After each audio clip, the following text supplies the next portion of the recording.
Today's luncheon, The Journey to My Wildest Dream, was created by Toyota to empower, uplift, and inspire you. As the #1 automaker brand for African Americans, Latinos, and Asians, Toyota is a company that encourages people to live their best, most authentic lives. Authenticity is key to fulfilling your wildest dream. It is important that we all embrace our greatest aspirations and pursue our passions to the fullest extent.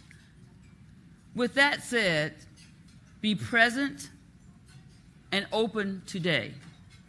What are your wildest dreams? Be mindful of them. Make space in your head and your heart to explore new possibilities and reach for the stars.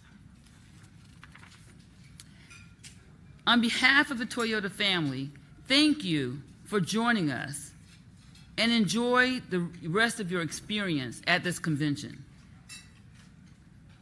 It's now my honor to introduce the moderator for today's Fireside Chat, Roland Martin.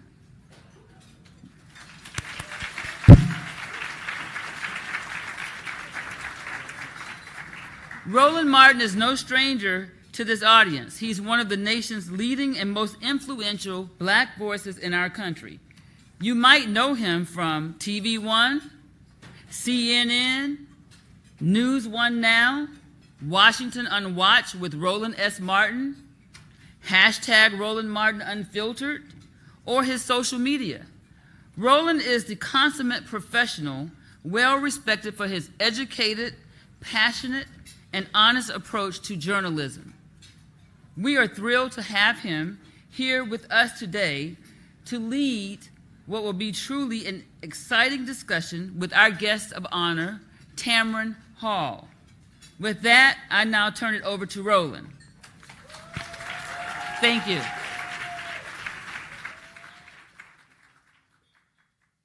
right, thanks a lot. NABJ, what's up? First timers, raise your hand. Damn, where y'all been? Glad to see everybody here. We're going to look forward to a absolutely great conversation. I have known Tamron Hall for a long time, long time. And we're going to really have interesting conversation, again, talking about what is happening in terms of her career, her life. Do me a favor, folks, could y'all come move this, please, so the folks on this side be able to see? We can come move this podium. And so I want to be able to bring her up now. You have seen her, of course, start a career in Texas. You've seen her in Chicago. Folks saw her on MSNBC, Today Show. And, of course, now she is about to drop her own daytime syndicated talk show. And so without further ado, put your hands together for longtime NABJ member, Tamron Hall.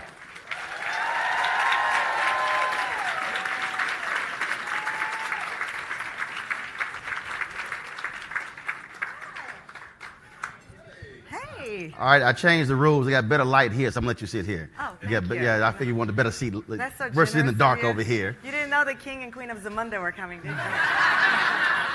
Where them damn rose bearers? What is that rose bearers? No, that on one of those blogs that Bish stole my look. That's what happened. Not B-I-S-A. Never mind. Okay. Hi. Right. See? First off, we want to kick this thing off with showing you, again, the taste of Tamron's new daytime talk show. Roll it.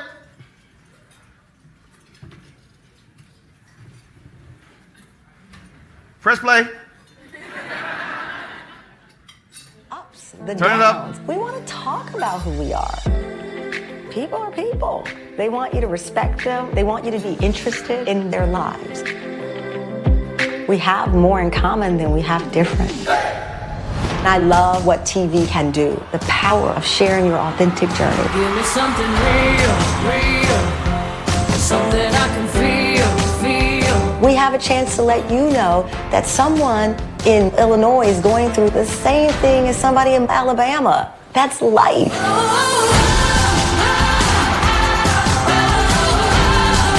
We really want to emphasize the journey for people who can inspire us.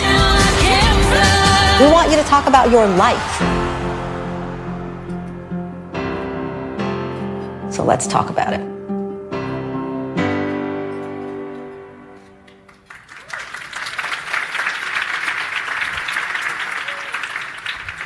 All right, let's talk about it. Before we do so, do me a favor. Can y'all open those doors, please? There have been people who wanted to come in here to hear the conversation. They didn't know they were RSVP, but this is NABJ. Nothing we do is off the record. And so I'll just open the doors and they hear the conversation. They can step in because we've got enough room for standing room only. That's right. That's against the rules, but I'm a board member. Deal with it. All right. Tamron. Yes. This is a long way from KBTX. KBTX, that was my first TV station, Bryan College Station. Yes. I was right out of college, and this one was also in the same town. Well, I was going to Texas A&M, yes. Where KBTX is, and it's people talk about journey, and Bishop Jakes and I talked about this once. People love talking about, man, Bishop Jakes preaching before millions in Africa and the Potter's house, but nobody wants to talk about he was digging ditches in West Virginia. Yeah. That you can't deal with somebody's journey unless you actually deal with the journey. You can't talk about their success unless you deal with what they had to go through 100%. to get there. Hey, Susan. Absolutely. I mean, I think even a part of my show, people keep asking who have been doing this tour, and they say, well, do you want to have celebrities on? And I said, listen, I don't want anybody on my show just to promote their movie. We often go to the end of the book and you don't read the pages. And for our show, for my life, I think people kind of instantly do that. You go to where it is now and not the beginning, which you know very well. I mean, my mother was a 19-year-old single mother. My grandfather was the first father that I had, in the sense of someone there in my life. He was a sharecropper with a second grade education who signed his name with an X because he could not read or write. And that was the first people who brought me home. I was the only child born that day in Luling, Texas. My mother's name is Mary. Luling. So therefore I am kind of Jesus. My baby's name is Moses. But no, I was the only child born that day. And you know Luling, we didn't get paved streets until the 90s. My makeup artist and my hairstylist Johnny and Tennille are here. I can walk on hot coal because my feet are like hard. We didn't have paved streets. I ran on like hard rock on the middle of our pavement all the time. So that was my start. Those are the first people who brought me home, and those are the people that I think about when I was creating this show. Those were the people I thought about when 2 years ago I decided to make a big change in my career as well. I believe in visualization, and folks, it's always amazing when people say, did you ever think you would be doing this? Like, yeah. I did. And so let's talk about that, because again, some people say, well, that's arrogant for you to say that, but no, it's actually visualizing where you want to be and doing what's necessary to get there. It's always funny. People will tell you to be proud of yourself, then they're mad at you for being proud of yourself. And so, it is something that I've always been aware of. Even when in the last 2 years of me promoting this show, you know, I would go into offices to talk about this show and pitch this show. And I finally said, listen, I'm 46 at the time, 47 years old, and I got to shoot my shot. I got to do my Hamilton. You know, I'm not giving away my shot.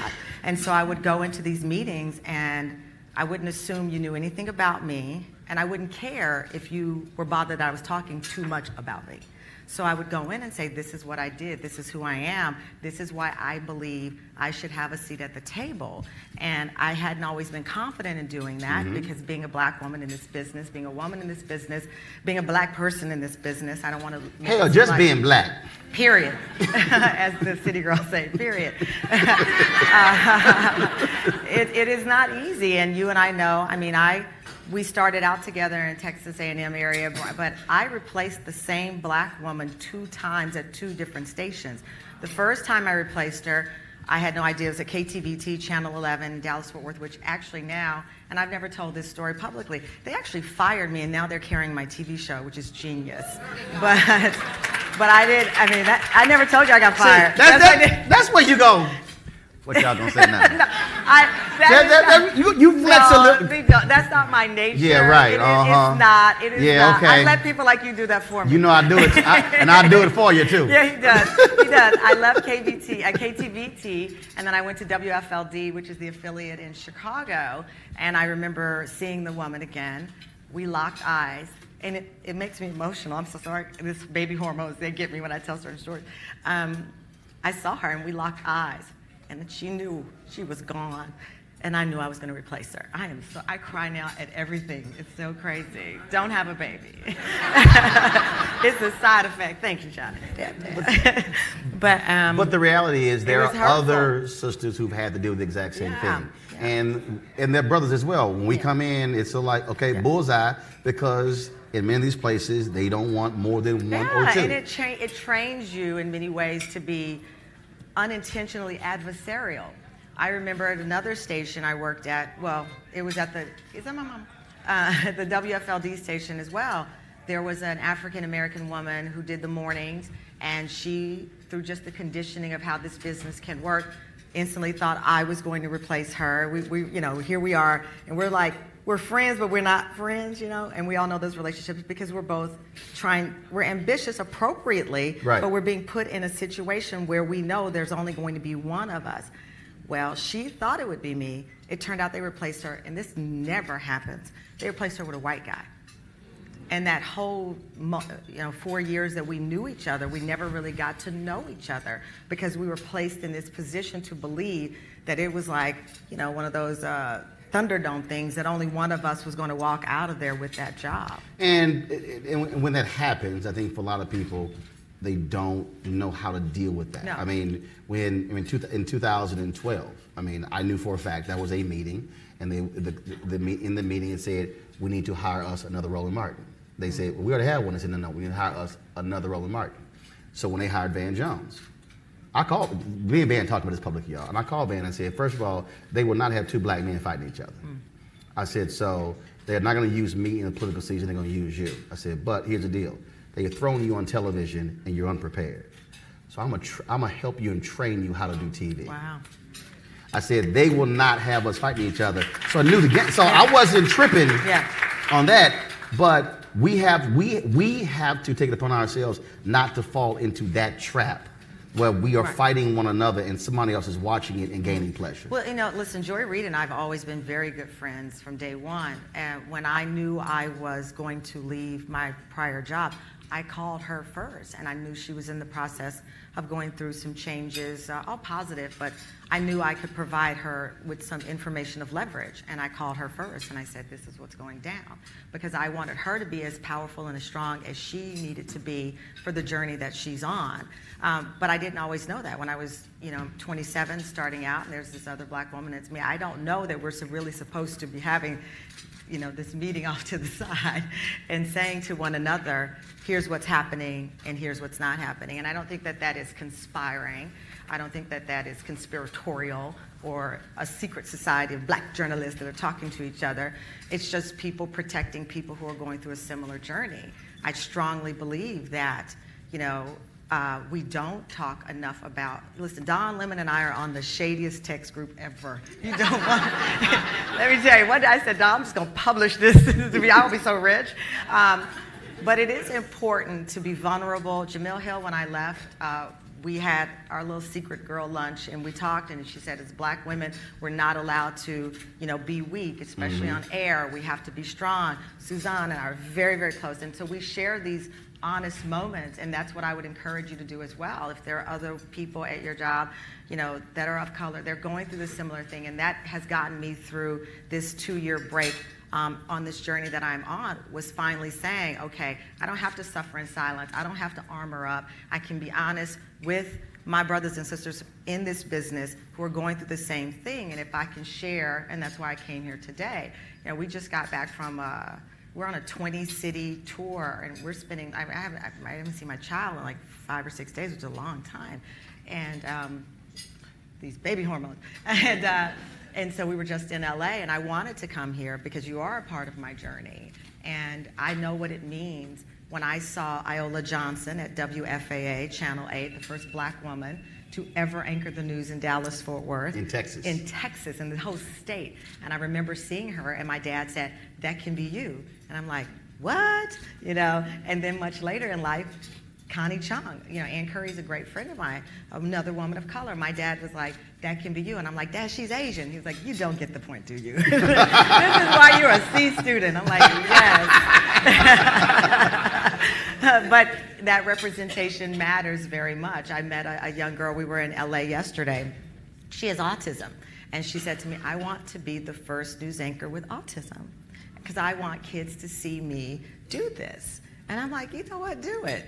Do it. And that's important, as you know, and as we grow in our numbers and representation on television. But also having the network even beyond, I think, internally. Because what happens is when we go through what I will call a traumatic experience, the reality is here you were, first black woman, today's show, things going great, ratings are awesome. I mean, people are talking about you, it's all of a sudden, and then your entire world changes. And folks expected you to assume the position of just be happy, go sit down, be happy with what we gave you. But you also talk to people who are outside of your NBC family to also help in that, because those of us with other platforms could say things, especially when you own your own stuff. And you don't have to ask permission. That's also vital, because a lot of us, though, want to fight it by ourselves without saying, no, let me share with you and do what you do. Absolutely. I mean, Roland knew as well what I was going through. And again, it's not an us against them. And I'm not running for office. And as you said, you own your own platform. I'm the executive producer of my show. And it's too late for Disney to cancel it, so they have to eat what I say. Right now, they'll be like, and that's their last season. But no, I do think it's important to talk about that, because I I was not being secretive about what was going on. I just needed to deal with it in a stronger way. I knew that I wanted to come back. I knew it was important for me to make y'all proud. I knew I wanted to come back on my own terms. I had decided at 46, I was never, and I told you this, I was never going to go into a man's office and ask them for another contract. That was never going to happen to me. I'm 46. When I was 27, I did that. My theory was always, you're going to get me on the first contract, I'm going to rob you on the second one. So every time I stayed at a station, I knew eventually they were going to let me go because I was going to tap out. I was like, and I'm going to get what I deserve. And eventually they're going to say, okay, we can bring in someone cheaper than her. I didn't care, but I was going to get what I felt my value was. You know, we hear so many, particularly white female anchors on air saying, know your value. Right, well, know we your have worth. value too, and we should be able to say that very boldly and very proudly to any executive that is negotiating with us to stay. With that said, I didn't know exactly what form I wanted my return to be. I did not know if I would come back on a daytime talk show. I wouldn't say it didn't cross my mind. I just didn't know what the formula would be. Roland and I talked about digital, all these things. And then Disney approached me for this show. We negotiated me being the executive producer. And now I'm so happy because, you know, the backstory of what happened is less and less. You know, they say the rearview mirror is smaller than the front windshield because your past is supposed to be smaller. That is so far behind me because now, you know, half of my staff are people of color for my show. My co-executive producer, thank you. No, my co-executive producer is Talia Parkinson. She was on the Wendy Williams show for 10 years, and she decided to come over to our show. She is a G, and it's amazing. And we have, you know, our several producers and associate producers. Our creative team right now is working very hard. Half are people of color, and I did not go in and say, okay, let's get the head count, because I know how it felt. When I joined MSNBC, and you know this story, they called me Token Hall. And it pisses me off still, because I wasn't there for that reason. I am so sorry, I'm crying. I swear to God, it's these hormones. But it does piss me off. But I knew I was there because I'd earned that spot. And so I wanted to be able to have a team of people that had earned their stripes. So when I tweeted out that Talia Parkinson was my co-executive producer, I was low-key mad at some of y'all for not retweeting it. Come on. Because guess what? If someone had called out one of the networks for being all white, we would have all chimed in on that. But to elevate Talia Parkinson, one of 2 black women on daytime television, was a misstep. So I've learned this from Roland. Yes, we can rally and say, where's the diversity? You have, you know, a black agenda show with no black people. And believe me, some of them have done that this week. But when you see like a Roland with his digital platform, you don't have to tweet about me. Y'all did, and you did your thing, and that's why I'm back on TV.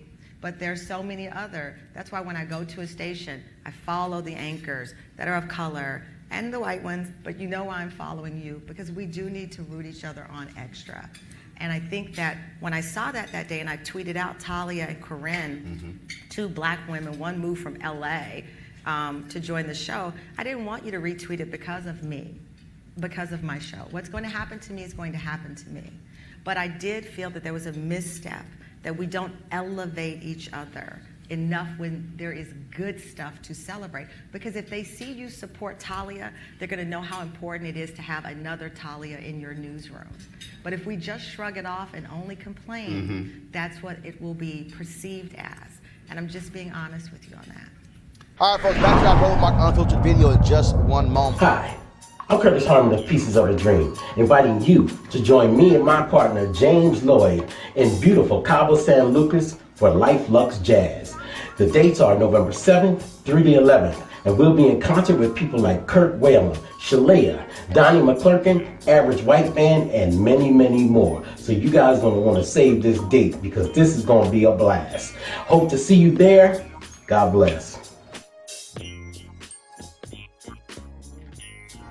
Now back to your Roland Martin Unfiltered video. There's also opportunity. Absolutely. And I think, in 2013, when I got NABJ Journalist of the Year, I made the point. Roland is such a drop. No. Well, Because I've never been named NABJ. Right, you haven't. And I'm okay with it, NABJ. You haven't dropped anything. You haven't dropped anything.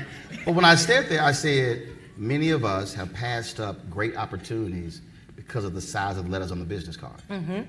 to your point, when I launched the TV One show, I could not get a single African American who was at a major network to apply to be the executive producer. Wow. And I said, many of y'all been APs for 10 years, ain't been promoted. But it was like, but I work at NBC, or I work at ABC and CBS. I'm like, yeah, but you ain't been promoted.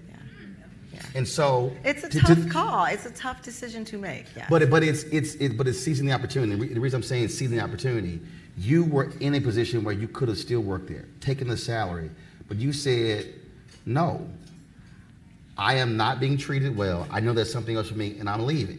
It's not like you were making Matt Lauer money, and because I know there was somebody black in your family going, girl, how you gonna leave that check? What's wrong with you? Somebody black, did you know somebody black said, girl, that's a good check? Listen. Okay, let's be clear here. I did not leave broke. No. But I was going to get what was mine. Right. Don't be mistaken. But somebody black did tell you, what's wrong with you? Listen, here's the deal. I secured the bag and I left. Right.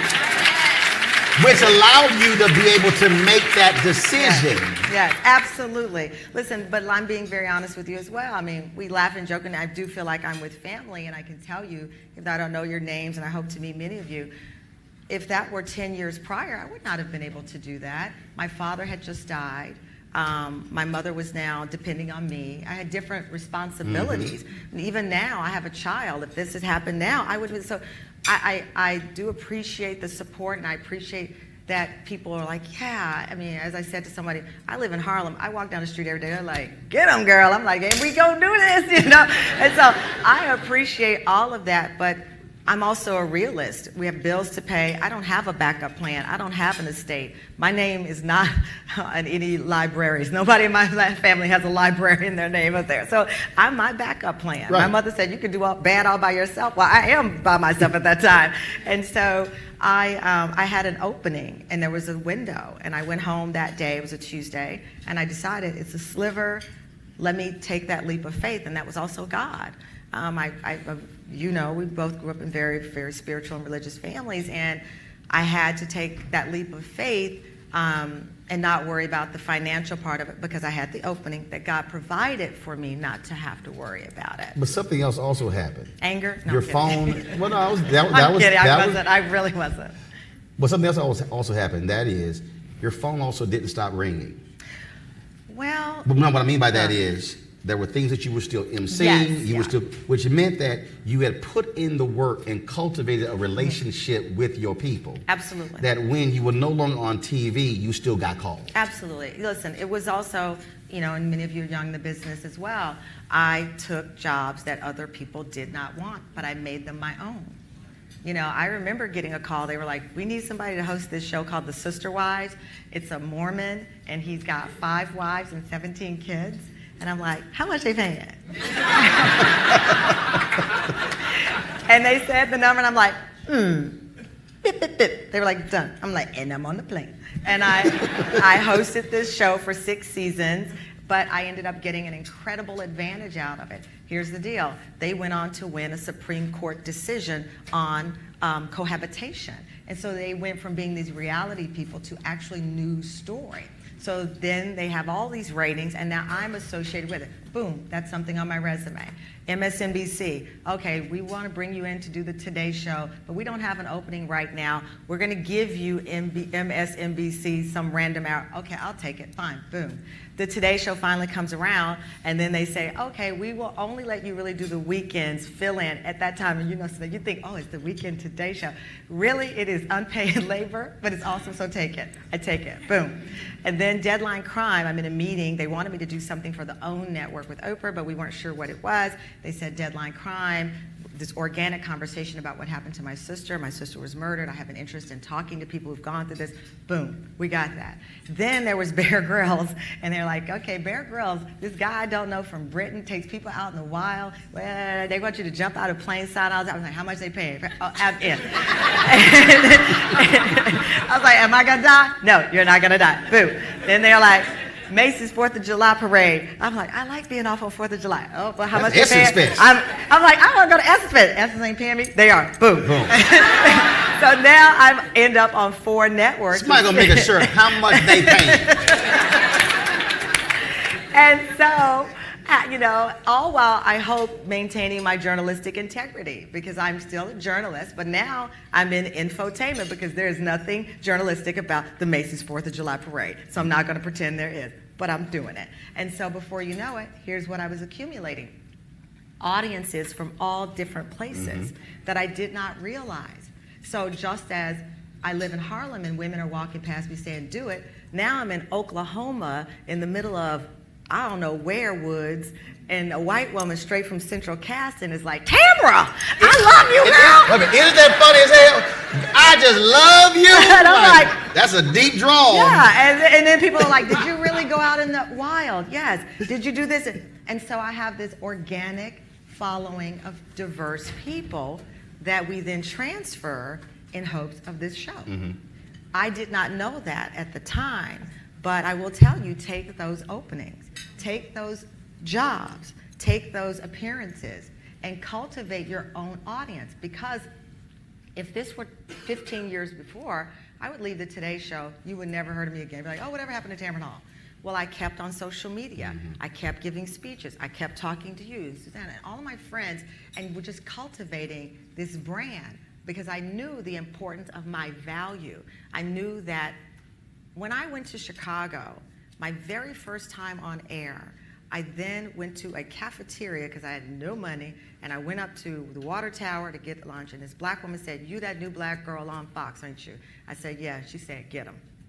And that is the philosophy that I have in my life. And I would say, wherever you work, whatever newsroom you work in, don't turn it down. When they put you on an assignment, take the assignment and make it yours. I was at KTVT, and they put me on the crime beat with gangs. And I'm like, sir, I live in the country. I don't know anything about gangs.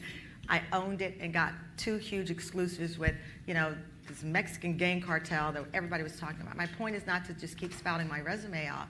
My point is seize those moments when you're in the newsroom, when you are there, and these are stories that you don't want to cover.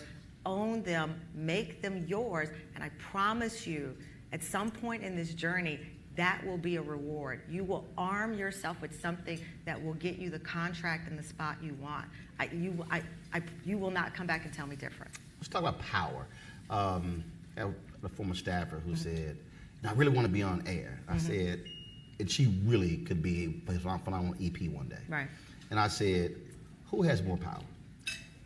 I said, if you're only on air, I said, understand what limited power you have. She said, but you're on air. I said, no. I'm the host and managing editor. If I want a managing editor, I don't want to be the host. Yeah. For you, you were intentional. You were not just going to be the host of this show. No, I would not. I said I had to be the executive producer of the show, and then I had to pick the executive producer who would executive produce it with me. And it ended up being Bill Getty, who, and the reason why I picked Bill Getty, who created The View with Barbara Walters, is because Bill Getty created the most diverse TV show in the history of television programming for women. Bill Getty put Star Jones on TV, and then Whoopi Goldberg, and then Sherry Shepard, and a host of other, Lisa Ling. So Bill Getty saw something, or at least was willing to take his shot, or saw there's money in that diversity, that now 25 years later, people are still copying his show. So Bill Getty was important for me as a component of that. And then when Talia, I'd been courting Talia Parkinson and having lunch with her and saying, I really want you on my team, I really need you on my team. And she decided she wanted a change in her life, and she came on board. But I did feel that it was important, because I know what you're getting at. We've all been in those newsrooms where you're just like, I'm so old. I remember when they used to still report suspects as just being a black male 6'4". And I remember being in a newsroom and being afraid to speak up. I'm not afraid of anything. Being cautious, not knowing how to speak up. And I remember finally saying, do you know that could be my brother and every black person I know? I'm not going to say it. I just refuse to say it. My dad and mom are my backup plan, so if they fired me that day, I was okay. Back to Luling. Right back to Luling, Texas, and the hard, rocky road. But throughout my career, you have those little moments as well. But those are hard. I mean, I can get up here and talk a good game now, 30 days out from this new show, but it's hard, and you're in that newsroom, and you're like, are you crazy? What? And even now, I saw some tweets the other day with all the coverage happening with the white supremacists, and a couple of networks had complete all white panels.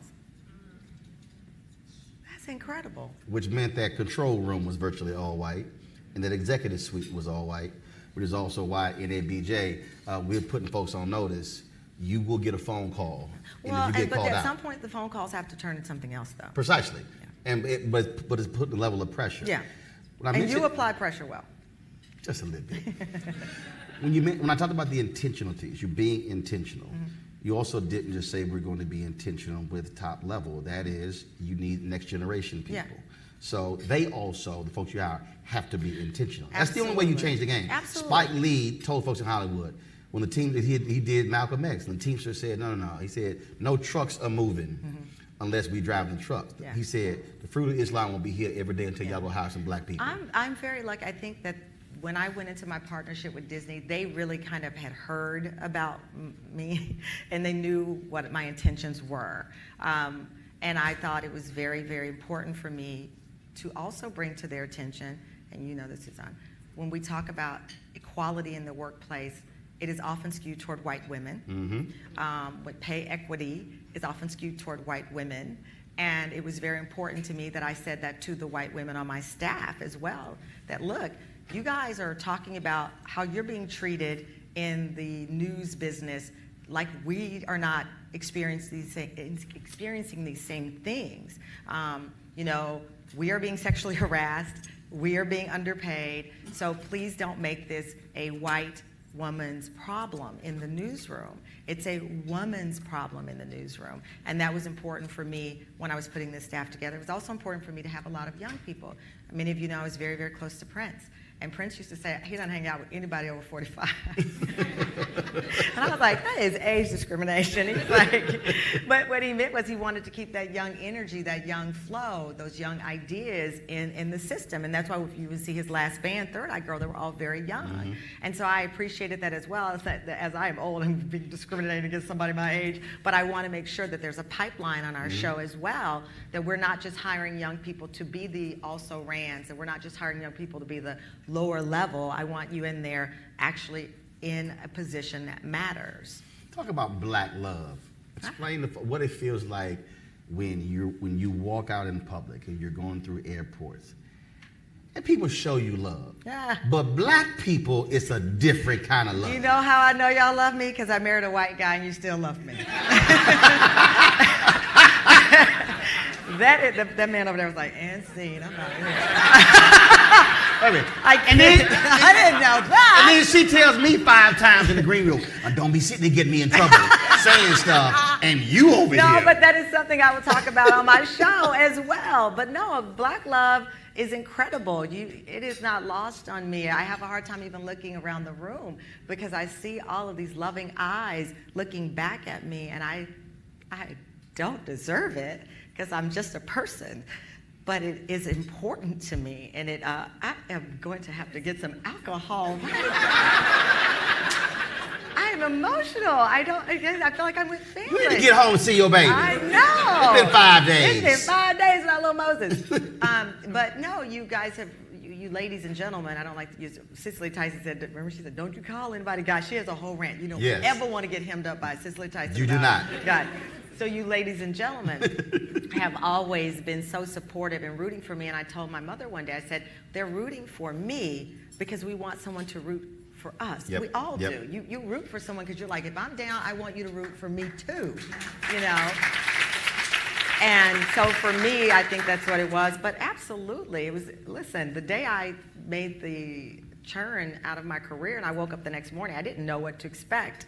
And next thing you're texting me, people are like, you're trending. I'm like, oh my God, I just wanted to sleep in late that day, you know? And it was because of you and because, you know, black women especially say we're not going to watch the show anymore and we're going to support her wherever she goes. And that is a big reason that Disney partnered with me. It is not lost on them that a large swath of the daytime audience are black women. They're not crazy, and they're black women who work hard, and we have income to spend, and so we will buy the Toyotas. You know, thank you. and we will buy the products that are being sold. We are put color aside, we are blue chip. Yes. We are a blue chip consumer. And so they know that. And loyal. And loyal. Now, when you tick us off, it's a whole different conversation. It is. But we're loyal. It is. And that's why we also have to say what we want. Because they do know that we have a loyal following. So I could go in and say, I want to be the executive producer of this show. I have earned it. And also, as Roland likes to do the Malcolm X with the glove, I was like, and I got these people right here. And you don't want to make, it's like a Chance the Rapper. You don't want no problems from me. Right.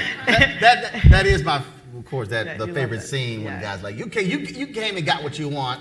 Oh, I'm not satisfied. No, it's not satisfied. And I'm not satisfied either with this. I mean, I want to push myself more. I want to have a show that represents all of you. I want, when you watch the show, to see yourself. I want you to see your stories. And that's not a small task.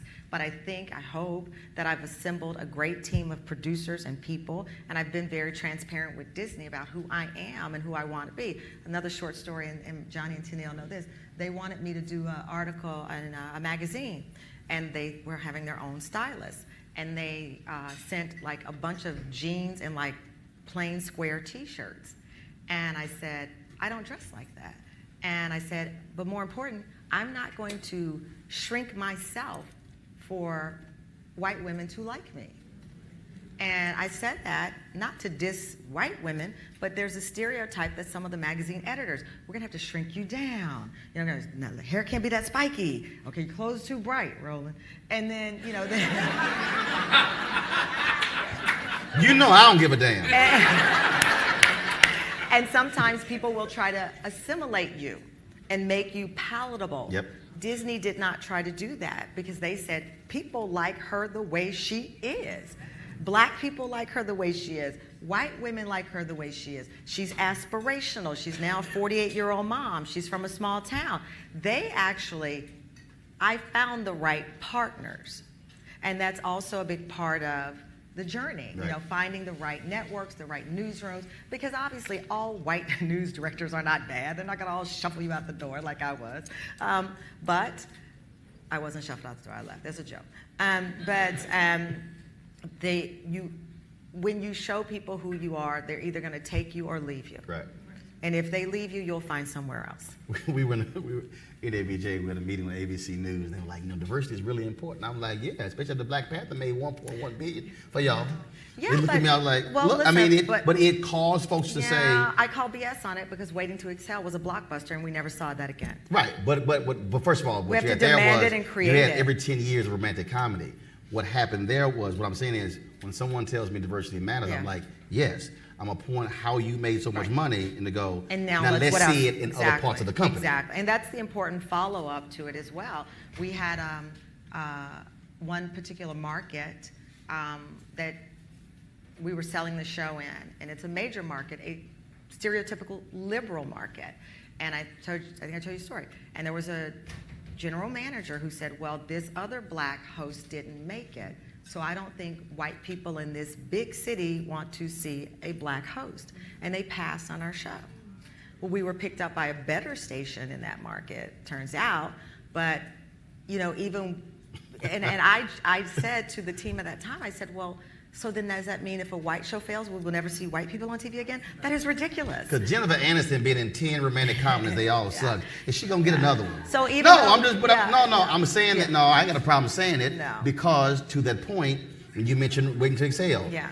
When Just Right came out, it didn't make enough money, a certain amount of money, and literally every romantic comedy that involved black people that was in the pipeline got stopped because of that one movie. So, and what I think is the point is, even though you find a Black Panther that makes huge success, don't just rely on that, though, as the template, because not everybody appreciates that money. They find ways to say, well, yeah, it did well, but that was a unicorn, or that did well, and that's an anomaly. So there are many fronts at which you're going to face questions about your value. None of it is valuable. It means nothing. Let's talk about how fun how much fun you're now having because you get to actually create something and you're not asking somebody's permission. And you get to listen, I'm asking permission still. I have partners. Right, but I'm saying that, but you get to, well, not permission. You're now really you're not just on this side. Right. You get to be a part of the creative process and shaping and molding. Absolutely. You know what? And that's important again with, and it's funny Disney because they did Black Panther, so maybe they are onto something with my show. But it's also speaking up. You know, the other day we were at a photo shoot with Talia, myself, and Bill Getty. The photographer, unbeknownst to him, had Bill Getty sit down and me and Talia stand up. And Bill was like this, and Talia and I are like this, and I said, we're not gonna have the two black women standing and the white guy sitting, like Tony, Orlando, and Don. We'll go there. I was like, no. Right. And he didn't Half even of the know. room said, I know, you got to Google it. And Dawn. I actually said something worse, but I won't tell you what I said. But the guy said, oh my gosh, I'm so sorry. And he then had Bill, me, and Talia, and if you go on my social media, you see a picture with partners. We're locked arms, we're all smiling. He is not sitting there in a power pose. Like he's the king and y'all. And poor Bill was like, what just happened? I don't know, like hit a Mack truck. But those are the kind of victories that I'm able to take and able to speak up because those visuals matter as well. Oh boy, question time. I was trying to run out here before y'all get. No. That's going to be questions. Yeah. All right, so they initially had some rules where they're going to have mic runners. Okay. But no, that's not going to happen because, you know, folks want to give a sermonette and then we'll be here all day. So I got the microphone. So here's the deal. We got rules, okay? First of all, I don't need you holding the microphone. I got it. Okay. I don't need you holding. See, you can't run everything, Tamron. All right, so I got rules. I don't need you grabbing the microphone. Keep your hands to your side. If you grab the microphone, I'm going to hit your hand. All right, so we're going to start on this side of the room, center, and other side, and I'm going to come back. So got a question over here. Stand up. Where are you? Anybody got a question? Come on, stand up. All right.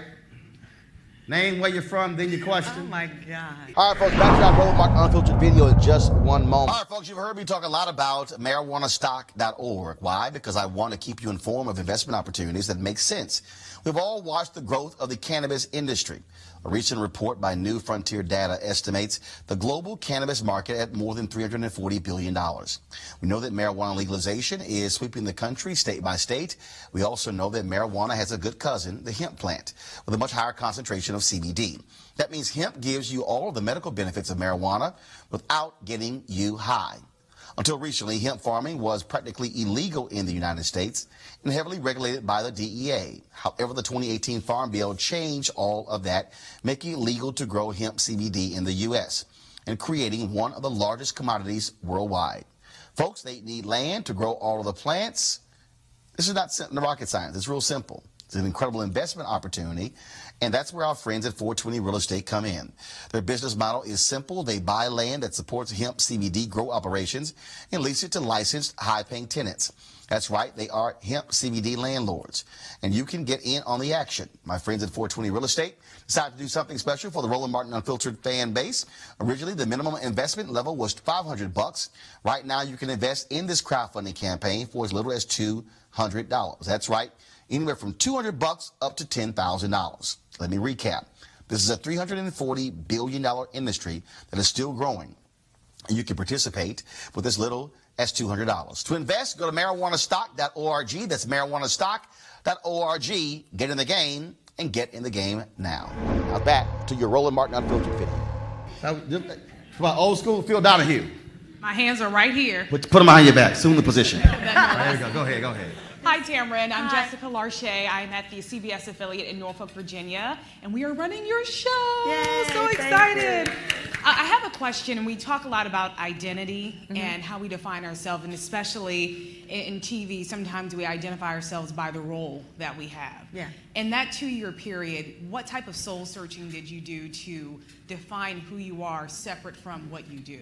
I traveled the country for about 2 years, giving speeches and attending conferences and just really listening to people. I've been raised by a very, very strong black woman. And so my identity was clear. My job and how I would mesh who I am in my heart with what I was doing in a career wasn't always clear. So those 2 years, I kind of got back to my reporter roots, which is also going back to what Disney saw as a value in me. I've been in local news for 20 years. I was in, Chicago for 10, 4 in Dallas, or it's almost 15 years of local news. And so I really just wanted to get back to talking to people and reminding myself of why I came to do this job, which is I love people, I love reporting, I love being a journalist. So that was the soul searching. In the process, obviously I was trying to have a baby, I had gotten married, and all those things were happening as well. But for me, professionally, it was important to get back to the roots of me being a local reporter, because above all else, I know there are a lot of people who want to be on air and they want to be pundits. And your local news roots, if you're in local news in this room, are invaluable at any level of this game of journalism that we're in. Question? Yes, ma'am. Hi, I'm Kirsten. I'm in Sacramento. Hi, Kirsten. Starting off in my career, I think in the smaller markets, us black girls and probably the black guys too, we would all get together and be friends, and there wasn't that competition. Yeah. The further I go in my career, and the bigger the market, I'm not finding that camaraderie. I find the adversarial relationship with other black women where it's like we have to compete for the job. When you recognize that is what's going on, what's your tips for addressing that so that we can try to build that camaraderie? Girl, can we have a drink? That's what Please, you girl, say. no, I'm saying that's what you say to them. Can we have a drink? There we go. Let's talk. Blame it And on the No, Go take you it. say, can we have coffee? Can we have a drink? And then just what Joy, Reid, and I did. We just started talking. And as I said, Joy and I had always been very close, but we were always not really talking about work. And then I started to say, this is how I'm feeling. And she started to say, when I called Jamil Hill, I didn't know Jamil.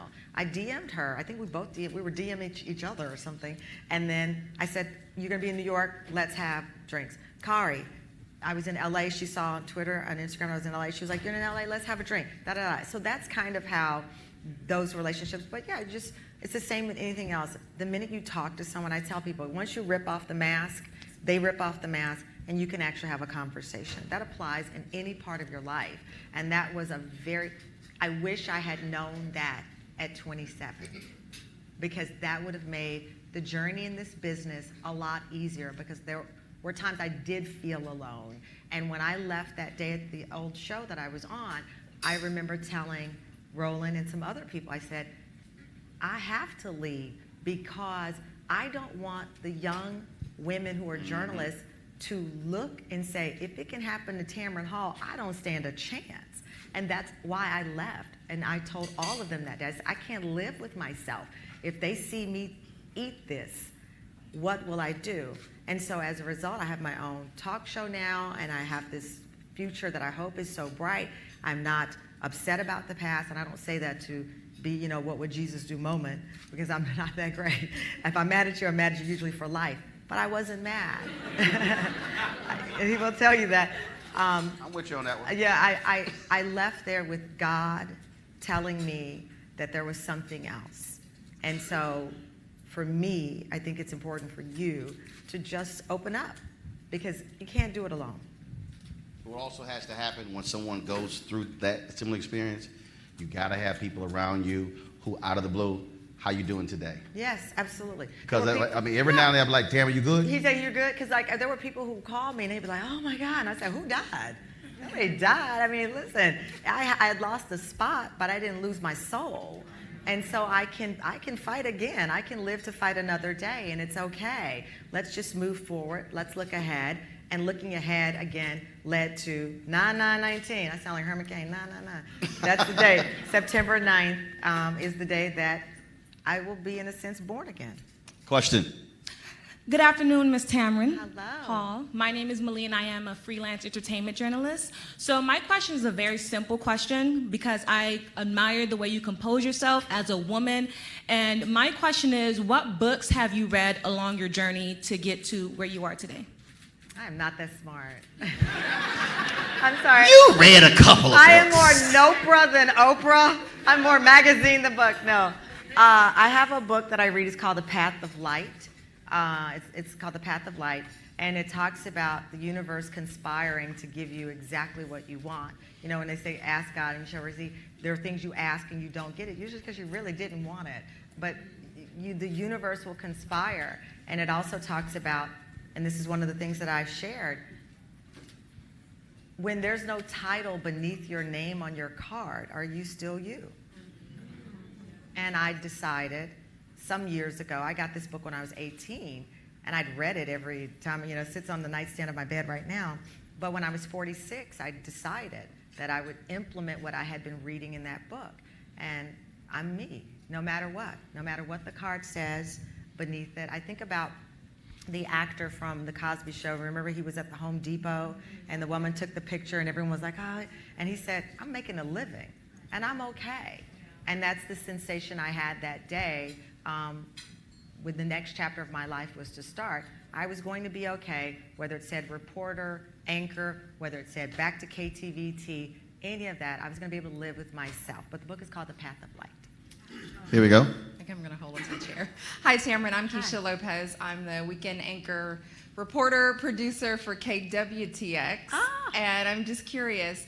I know you said you've had between 15 and 20 years in local news. How long were you, like what was the longest stint that you had in local news, and at what point did you decide it was time to move on? I have been fired from every job. Absolutely. And here's why. When I got fired at WFLD, I told a producer that I was being interviewed by NBC.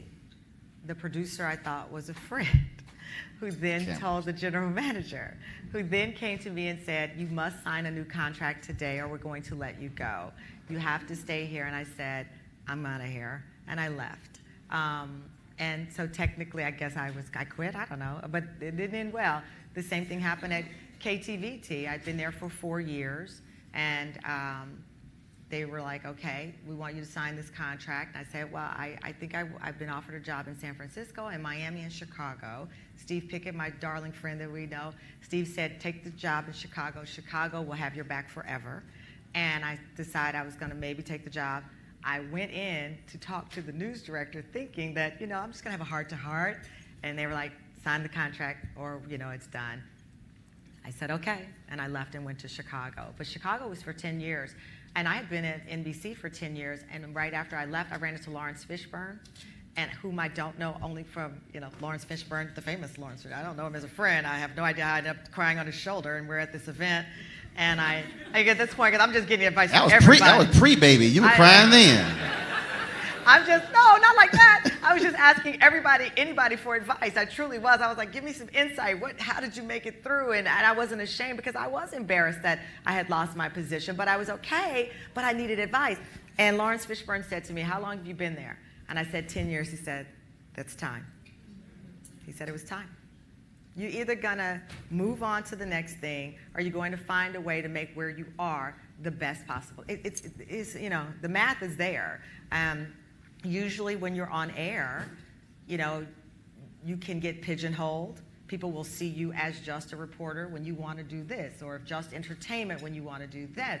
And so you have to be careful of that, particularly when there are news directors who see us as a monolith, who see us as a number. You've got to make sure you're always marketing yourself for exactly what you want. And it's okay, by the way, to stay in local news for 25 years if that is what you want to do, but get the maximum of it that you want out of it. Because I didn't know I wanted to go to national. That was something that happened. But I would have been just A-okay in Chicago with a great life and a great newscast in really cold winters.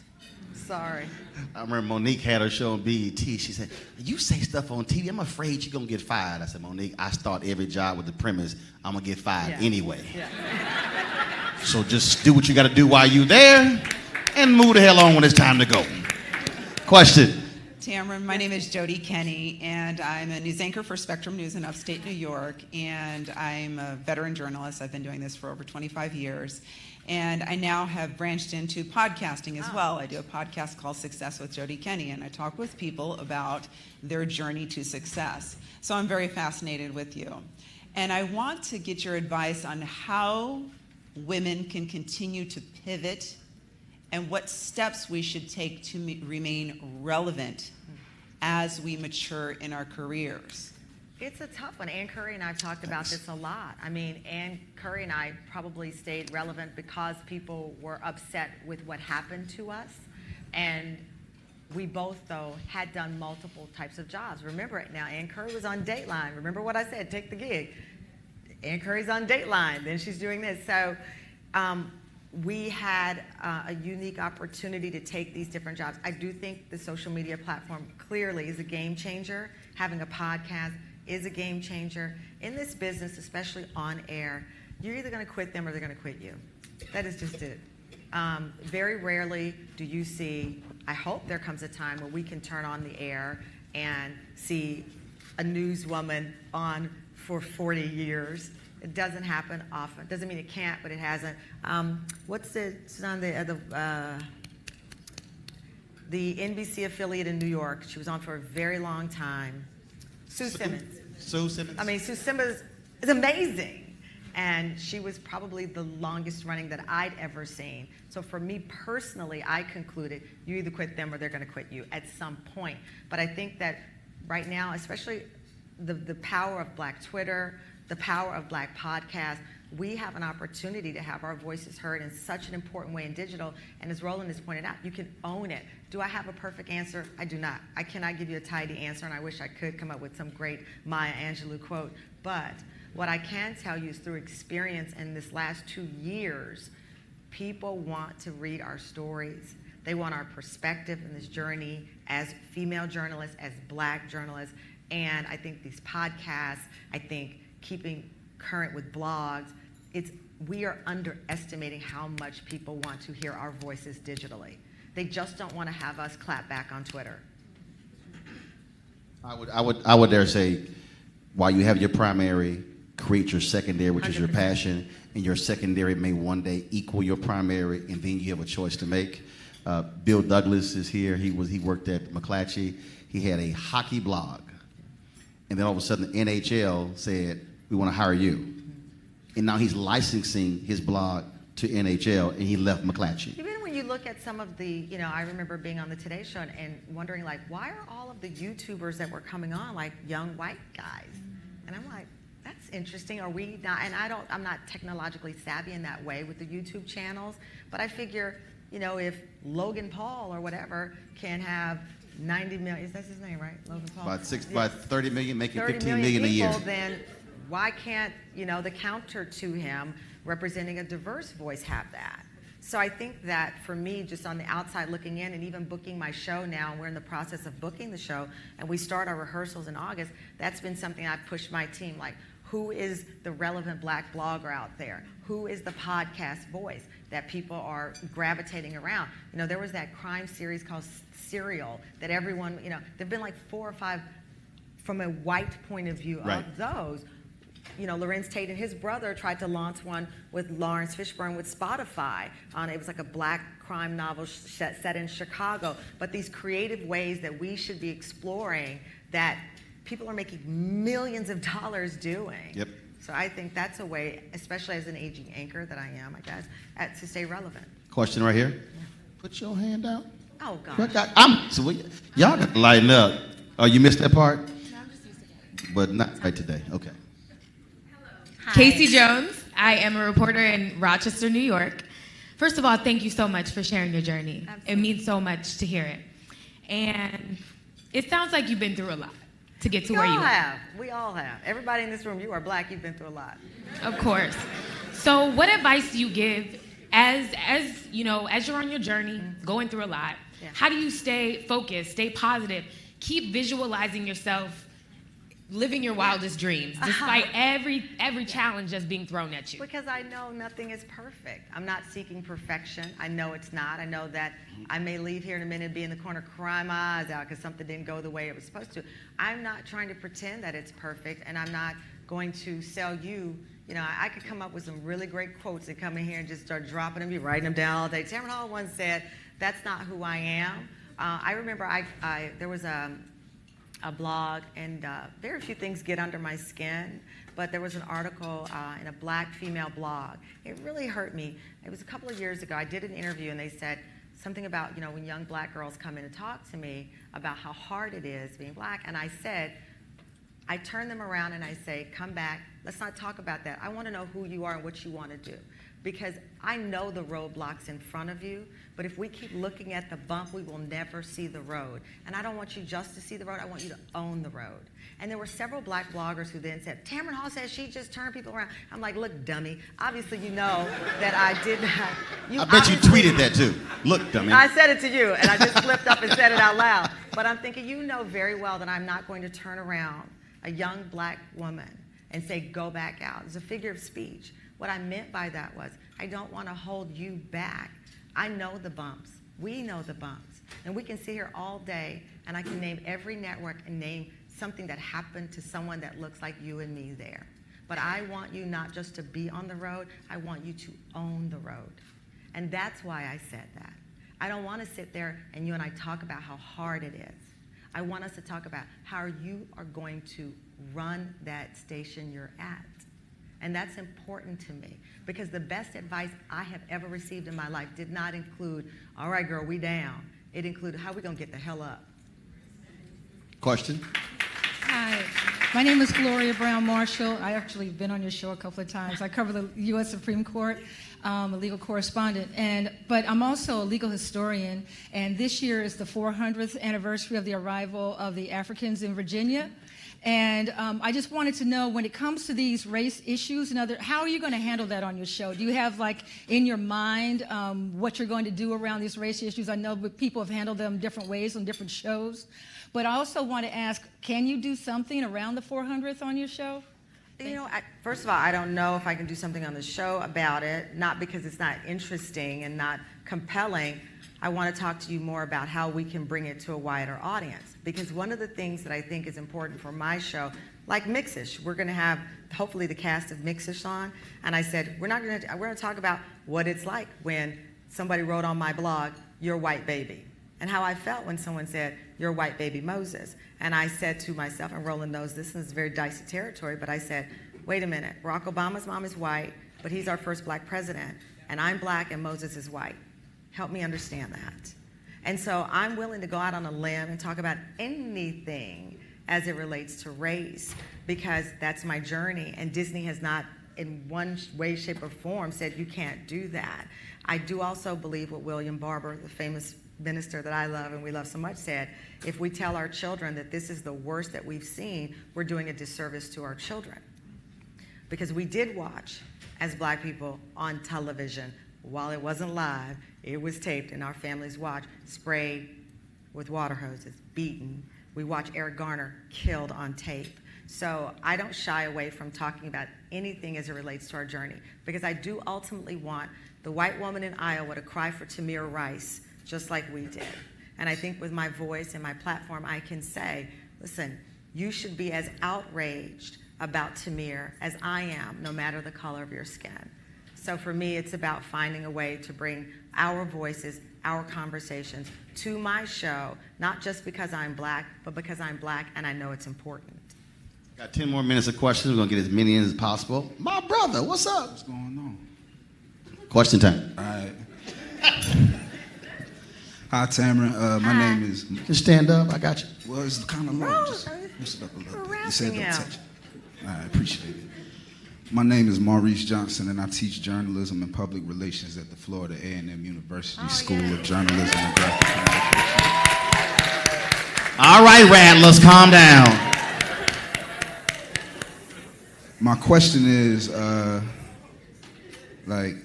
even my upbringing, socioeconomically, my parents having locks, it's very easy for me to resonate and create cultural capital with my young male students. My question to you is, just based off your experiences that you've told us about today, how can I encourage and empower the young black women in my classroom, knowing both the racial politics and sexual politics that they'll face once they get into the industry? The way you just talked to me. I mean, I think that that's the thing. Roland did something that I thought was incredible, and I rarely use the word incredible and Roland together. Don't hate the swagger, baby. There was a conversation about the paid speaking circuit. You know, a lot of us give speeches now. I'm able to. I wasn't when I was a journalist on air, but now I get paid for certain speeches that I do. And Roland went on his social media and he called out some of the black churches. I had never had this experience, but he said, y'all are paying the black men more to speak at these conferences than you are black women. I didn't see one black guy retweet Roland in that. And don't worry about it. I got more followers than they do. But he did, and he stood on his own because he said, wait a minute, I can make this money giving speeches, but y'all are doing my sisters wrong. And this is terrible. So I think, again, just as we were talking about relating to each other, woman to woman in these newsrooms, it's the same conversation. We just have to start talking to each other and not talking at each other. I like social media, but I'm very cautious of it because I think it's the only time in our history that we cage ourselves and we have thrown away the key. I grew up in an environment where, you know, we would talk to each other in the neighborhood, and my mother and they would come over and play spades, and people just communicated in a way that I feel that we don't, including when we have a position of power. So I think, you know, listen, you seem like a great guy, a cool guy. I think some of the best shots I've gotten in my life were because a man invested in my career. First starting with Clarence Newton Sr., my stepfather, who was the only dad I've known. So I have a great respect of the relationship that we can have as men and women together, and what we can do together is a powerful force. And I think that that's important for you to feel appreciated by those young women in your class, but also to let them know you see a deficit that can be filled, just as you've worked with the young men. Question? Hello, my name is Kyla Wright. I'm a graduate student at Syracuse University. And my question is, how do you know as a black woman when it's time to take that leap of faith, to make that pitch, and to be different and not a carbon copy of other shows and other women? I've never been a carbon copy of anyone.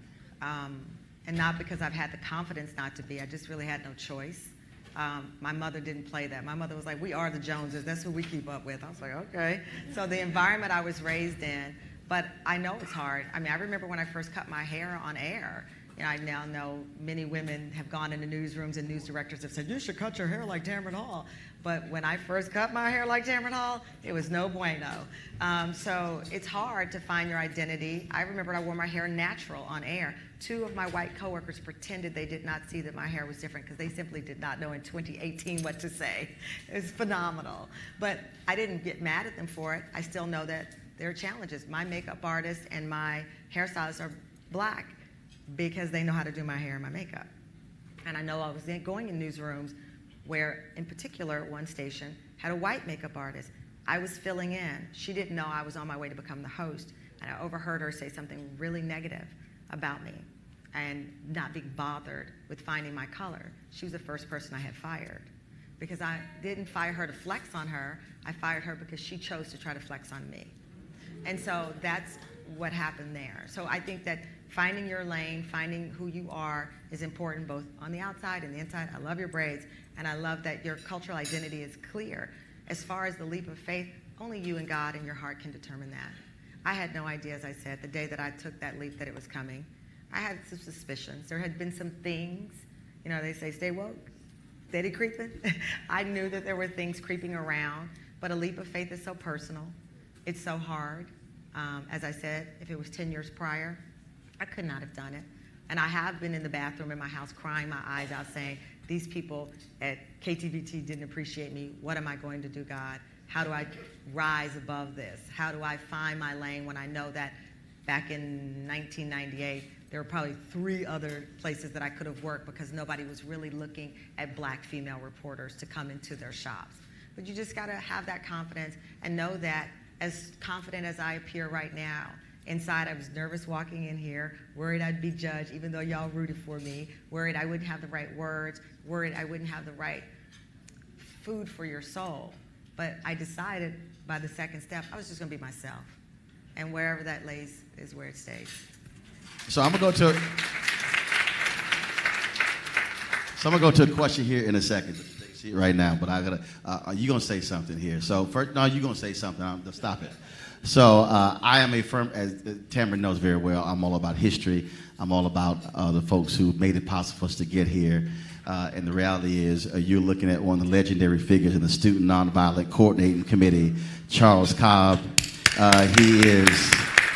No, hell no. The Student Nonviolent Coordinating Committee, which was responsible for most of the most important civil rights actions between 1960 and 1968. I'm going to say that one more time because y'all ain't hear what I said.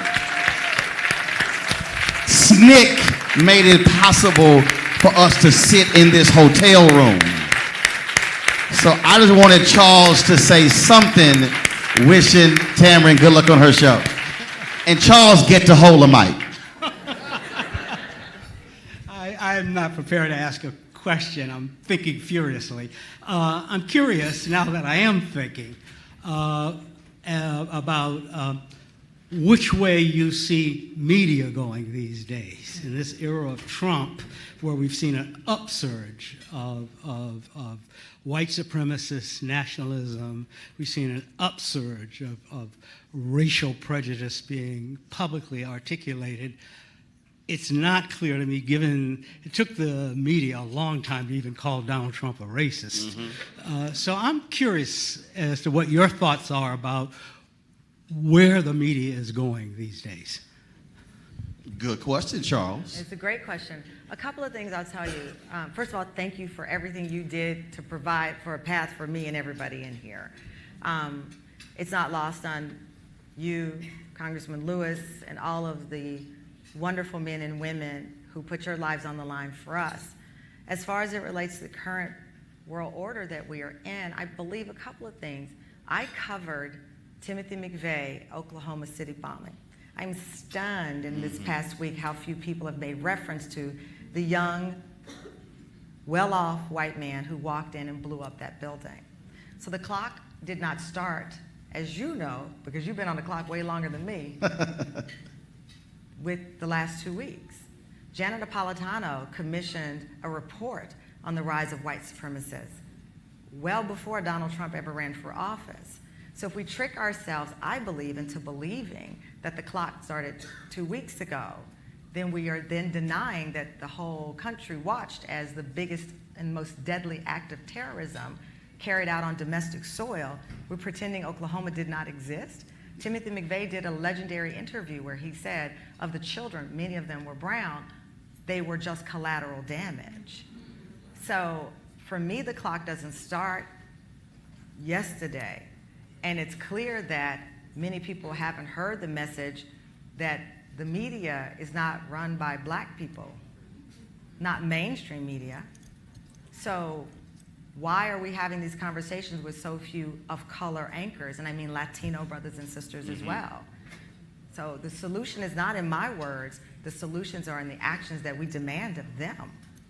That's how I see it. And we're 24 years away from America being a nation majority of people of color. And then so white fear is what's really driving a lot of this. Yeah, but it is. And I'm shocked by how few people are like, wait a minute. Are they having to Google Timothy McVeigh? We were there. This guy, I was the first, I believe the only black reporter that the Texas militia allowed into their campsite. And this was in 1995, right around after the Oklahoma City bombing. And everyone was talking about the Texas, they weren't paying taxes. Right. They were living on their own land and they were ready to fight. They were armored up. That's what we're seeing now. Yep. It never went away. And I know that rhetoric can inflame, but if that's your agenda, you will find your savior in anyone, because that's what you want to do anyway. Got literally 2 minutes. Question. I'm Daniel Jerkins. I'm from Gainesville, Florida. I host and produce radio there. I'm also a student. Go Rattlers. Congratulations first on your new show. I'll be graduating in about 1.5 years. Congratulations. And I had questions about negotiating. You seem like you're very good at it. No, we have 90 seconds. Just some tips, general tips on negotiating that first contract, not just taking something because, I think first of all, there is a theory that, especially amongst people of color, we should start telling our salaries more to each other. I struggle with that because that's your personal wealth and that's your personal business. But there is a theory that if we talk more about what we make with each other, that then we can make more. So that's a personal choice you have to make. My first job on air, I made $14,000. I remember, because I remember my paycheck, and it was a lot of money to me then, because that was 100 years ago. I see you shrugging, like, they better not offer me $14,000. That was 100,000 years ago. The next job I made $45,000. Next job I made $115,000. After that, it went up a lot more, and I'm grateful for that. I think you have to know going in, they're probably going to have the advantage. Any job you go, because you're getting the experience, you're the newbie.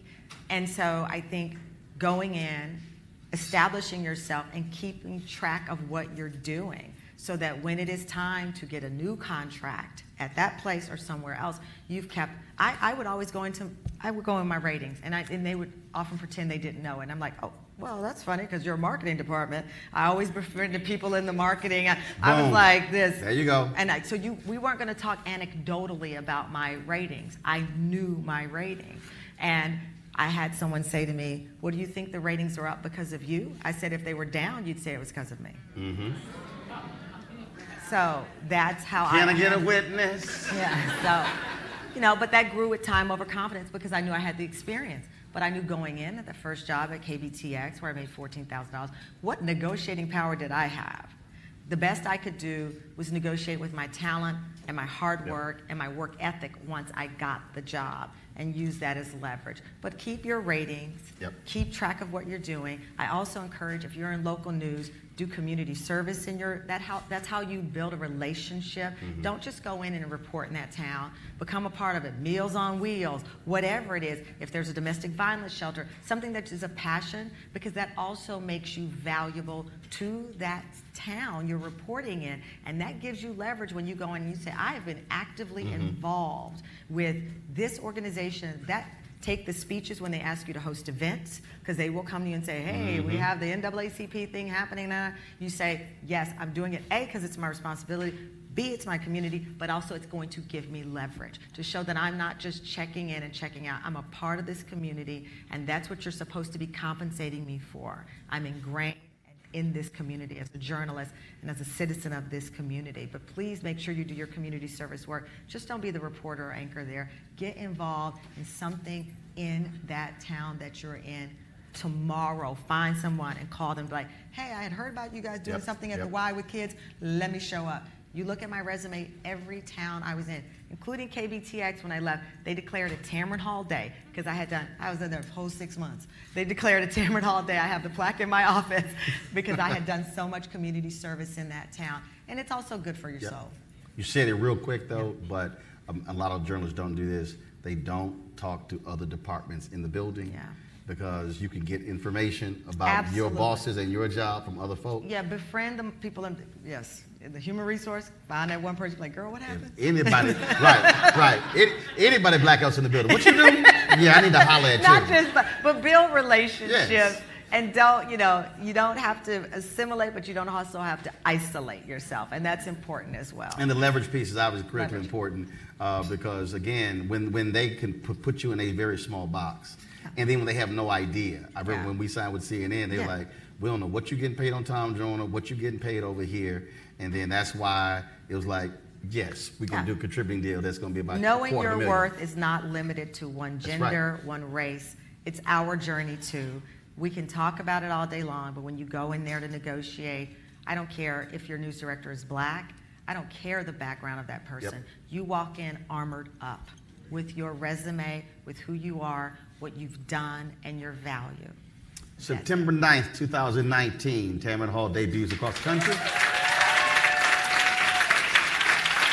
NABJ, put your hands together for Luling, Texas's own Tamron Hall. Thank you. Thank you.